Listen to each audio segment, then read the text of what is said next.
नमस्कार शिक्षक साथियों, मैं कन्हैयालाल ARP राजपुर कानपुर देहात एक बार फिर आपके सामने प्रस्तुत हूँ।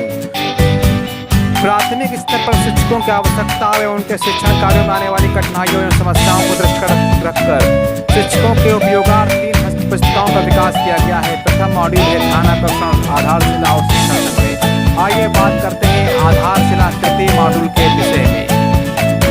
आधारशिला बच्चों के प्राथमिक कक्षा में निम्नलिखित प्रकार के मौके मिलने चाहिए। सुनने और बोलने के मौके, कल्पनाशीलता, रचनात्मक कार्यों को करने के लिए प्रस्तुतिकरण के मौके, अपनी बात को अपनी भाषा में कहने का अवसर, चीज़ों को, रुचियों के अपनी पसंद के अनुसार उलटने पलटने, देखने गिरने, संग्रहण करने के और अनुमान लगाने के मौके, समूह में खेलने वाले कार्यों के मौके। प्राथमिक स्तर को मुख्य 2 विषय क्षेत्रों में वर्गीकृत किया गया है, भाषा और गणित। चलिए अब हम समझते हैं कि बच्चों के लिए सबसे उपयोगी कौन सी दक्षताएं होंगी। सुनना, बोलना, पढ़ना और लिखना, ये दक्षताएं हैं बच्चों के लिए। भाषा का विकास यदि बच्चों में सुनने और बोलने की दक्षता अच्छी तरह से विकसित होती है तो पढ़ने की दक्षता अपने आप विकसित हो जाएगी। वाह, कितनी अच्छी बात है। भाषा का विकास, गणितीय दक्षता का विकास। बच्चे 59, 69, 79, 89 में बहुत से बच्चे अंतर नहीं कर पाते। इसके अलावा अनुमान लगाना, जगह की समझ, छोटे बड़े काम, कम ज़्यादा, दूर पास, इकाई दहाई और जुड़ घटाना, गुणा भाग, पैटर्न की समझ, मापन से संबंधित समझ का विकास ठीक से नहीं हो पाता है बच्चों में।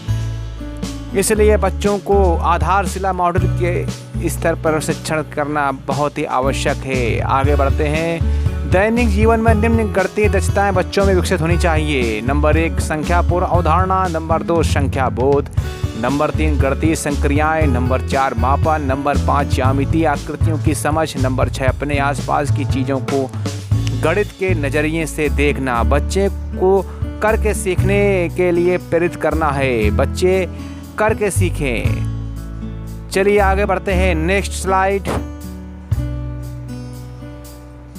हाँ तो मेरे शिक्षक साथी, इसमें ELPS का सिद्धांत, experience language picture symbol. Experience language picture symbol में एक्सपीरियंस में हम बच्चों को ठोस वस्तुओं की भूमिका, ठोस वस्तुओं से जैसे कंचे आदि से सिखाना शुरू करते हैं और सरल भाषा का प्रयोग करते हैं। चित्र माध्यम से सिखाते हैं और प्रतीक के माध्यम सिखाते हैं। जब हम मूर्त से अमूर्त की ओर बच्चों को जोड़ते हैं तो इसे ELPS की प्रक्रिया कहते हैं। भाषा की दृष्टि से बच्चों में सुनने की क्षमता का विकास, मौखिक अभिव्यक्ति का विकास होना चाहिए। भाषा की दृष्टि से प्रारंभिक स्तर पर भाषा एवं गणितीय क्षमता के विकास के लिए किए जाने वाले कार्य में बच्चों की 5 ज्ञानेंद्रियों का प्रयोग होता है। आधारशिला मॉड्यूल के अकॉर्डिंग यदि बच्चों में भाषा और गणित का विकास प्रारंभिक स्तर पर ठीक से हो जाती है तो वह सभी विषयों को अच्छे प्रकार समझने में समर्थ हो सकेंगे।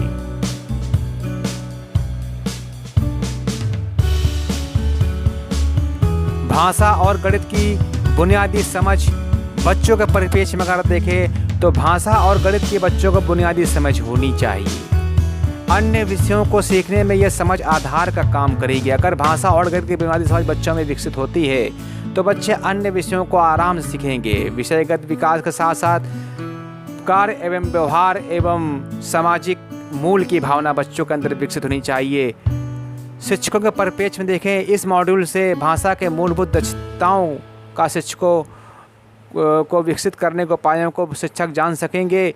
गणितीय दक्षता एवं उनको विकसित करने के लिए तरीकों को समझ सकेंगे। विकसित समझ एवं कौशलों के द्वारा अपने कार्यों को सिद्ध कर सकेंगे।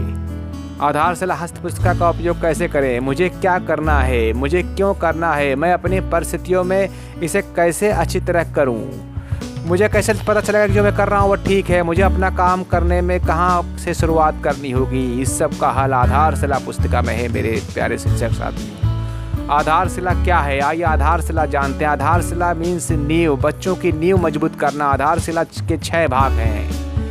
आइए देखते हैं। भाग 1, इस भाग में हस्त पुस्तिका का उपयोग अवधारणा और गतिविधि दी गई है। प्रथम भाग की बात करें तो उसमें हस्त पुस्तिका का उपयोग और अवधारणा लर्निंग आउटकम दिए गए हैं। द्वितीय भाग की बात करें तो उसमें LSRW listening, speaking, reading and writing, Hindi भाषा की दक्षता, व्याकरण आदि की जानकारी, शिक्षण विधियाँ एवं आकलन के तरीके दिए गए हैं। यदि भाग 3 की बात करते हैं तो भाग 3 में गणित विकास के उद्देश्यों से गणित की मौलिक दक्षता उस बच्चों में कैसे आएगी, संपूर्ण अवधारणा, संख्या पद्धति, जैसे कि बच्चों को जोड़ घटाना आना चाहिए, गुणा भाग के सवाल आने चाहिए, मापन और ज्यामितीय आकृतियों एवं आकार, समय, कैलेंडर, मुद्रा आदि को प्रभावी ढंग से शिक्षण की जाने वाली शिक्षण विधियां, आकलन के तरीकों का विवरण दिया गया है। आकलन हेतु प्रेरणा तालिका भी दी गई है, जिसमें लक्ष्य आकलन, संकेतक तथा उसके आकलन के लिए संभावित प्रश्न क्रियाकलाप सुझाए गए हैं। इसलिए आधारशिला का पठन करना हमारे लिए बहुत ही आवश्यक है। इसको बार बार पढ़ें और नई नई गतिविधियों से अवलोकित होते रहें। भाग 4 में हम देखते हैं कि कक्षा 3, 4, 5 में भाषा, गणित तथा परिवेशीय अध्ययन आदि विषयों के लर्निंग आउटकम, कक्षा शिक्षण से संबंधित सामग्री हमको प्राप्त होती है। भाग 5 में आरंभिक स्तर पर सामान्यतः आकलन और मूल्यांकन की अवधारणा को स्पष्ट करते हुए भाषा व गणित के कौशल के आकलन एवं मूल्यांकन के अभिलेखीकरण का उल्लेख है। बच्चों के जो दक्षताएं हैं उनको हम जो हमने सिखाया उसका हम किस तरह अभिलेखीकरण करें, इस भाग में हमको बताया गया है। भाग 6 जो अंतिम भाग है, इसमें बच्चों की फाउंडेशन लर्निंग, 50 दिवसीय फाउंडेशन लर्निंग शिविर की समय सारणी, 50 दिवसीय फाउंडेशन लर्निंग शिविर का उल्लेख, साप्ताहिक विभाजन किया गया है। बहुत ही अच्छा भाग है ये फाउंडेशन लर्निंग, बच्चों के नींव मजबूत करने के लिए है ये भाग। आधारशिला का उपयोग कैसे करें, देखिए पहला पॉइंट है, सर्वप्रथम शिक्षक भाग 1 में दिए गए कक्षावार, विषयवार निर्धारित लक्ष्य एवं उनसे संबंधित संकेतकों को ध्यानपूर्वक पढ़कर अपने लक्ष्य का निर्धारण करते हुए शिक्षण योजना निर्मित करें। ये जो लक्ष्य और संकेत है ये हम अगली वीडियो में आपको बताने का प्रयास करेंगे मेरे शिक्षक साथ। दूसरा पॉइंट है, सत्र के प्रारंभ में 50 दिवसीय फाउंडेशन लर्निंग शिविर की दैनिक समय सारणी के अनुसार शिविर में कक्षा शिक्षण किए जाने से भाषा एवं गणित की दक्षताओं का विकास होगा, जिसके परिणाम स्वरूप बच्चों में शिक्षा की मजबूत आधारशिला, जिसे हम नींव कहते हैं, मजबूत होगी। इसके बाद अगली स्लाइड है आधारशिला, ध्यान, कथन, शिक्षण, संग्रह। आपस में ये तीनों एक दूसरे के पूरक हैं। आधारशिला में दिया है ERAC, E मीन्स होता है एक्सपीरियंस और R मीन्स होगा हमारा रिफ्लेक्शन, A मीन्स एप्लीकेशन और C मीन्स कंसोलिडेशन।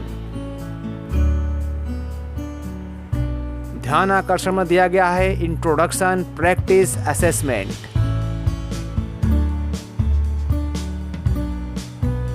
मॉड्यूल में आप इनका थोड़ा सा अध्ययन कर लें। इसके बाद देखिए लर्निंग आउटकम्स। लर्निंग आउटकम्स क्या होते हैं, किसी विद्यार्थी के लिए पाठ्यक्रम पाठ्य पुस्तकों में सीखने को दृष्टिगत रखकर जो लक्ष्य या दक्षताएं निर्धारित की जाती हैं तथा जिन्हें ध्यान में रखकर शिक्षण कर अपने दैनिक कक्षा शिक्षण संपादित करते हैं, साथ ही कक्षा के बाहर अनेक शैक्षिक क्रियाओं को करते हैं, उन्हें हम लर्निंग आउटकम्स कहते हैं। लर्निंग आउटकम्स के विभाजन, केंद्रित learning outcomes, nested learning outcomes और उप लर्निंग आउटकम्स। हम उप लर्निंग आउटकम्स पर ही काम करेंगे। जो छोटे छोटे लर्निंग आउटकम्स हैं बच्चों को, उन्हीं पर हम काम करेंगे। मेरे शिक्षक साथियों, अगले वीडियो में हम सीखेंगे लक्ष्य एवं आकलन संकेतक, गोल्स एंड इंडिकेटर। तब तक के लिए नमस्कार, हम फिर मिलेंगे नेक्स्ट वीडियो में।